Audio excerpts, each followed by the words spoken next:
ભાભર તાલુકાના કુવાડા ગામે લોકનિકેતન શાળામાં સરસ્વતી સાધના યોજનાની 560 સાયકલ ધૂળ ખાઈ છે। બનાસકાંઠા જિલ્લાના ભાભર તાલુકાના કુવાડા ગામે આવેલ લોકનિકેતન શાળામાં આશરે 2 મહિનાથી 560 સાયકલ પડી ખરાબ થઈ રહી છે। સ્કૂલના આચાર્ય મુજબ આશરે આ 2 મહિનાની અહીં સ્કૂલમાં જ્યારે વેકેશન હતું ત્યારે આશરે 560 સાયકલ અહીંયા મૂકી ગયેલ છે અને સાયકલ મૂકવા માટે જગ્યાનું ભાડું પણ આપવામાં આવશે, પરંતુ પછી વારંવાર ફોન કરવા છતાં સાયકલ કોઈ લઈ જતું નથી અને કોઈ પણ ભાડું પણ આપવામાં આવ્યું નથી।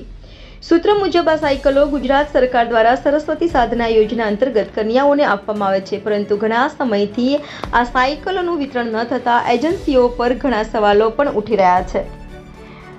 Reporter Sanjeev Rajput, India 24 news, Banaskantha.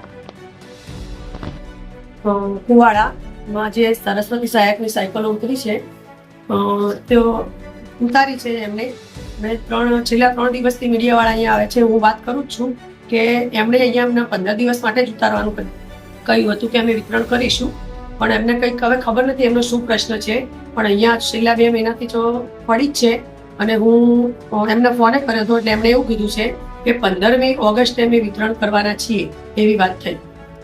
કેટલા દિવસથી પડી છે બેન? 2 મહિનાથી। ખુલ્લામાં પડી છે કે બહાર? ખુલ્લામાં અંદર અમારું કેમ્પસ છે ને તેમાં।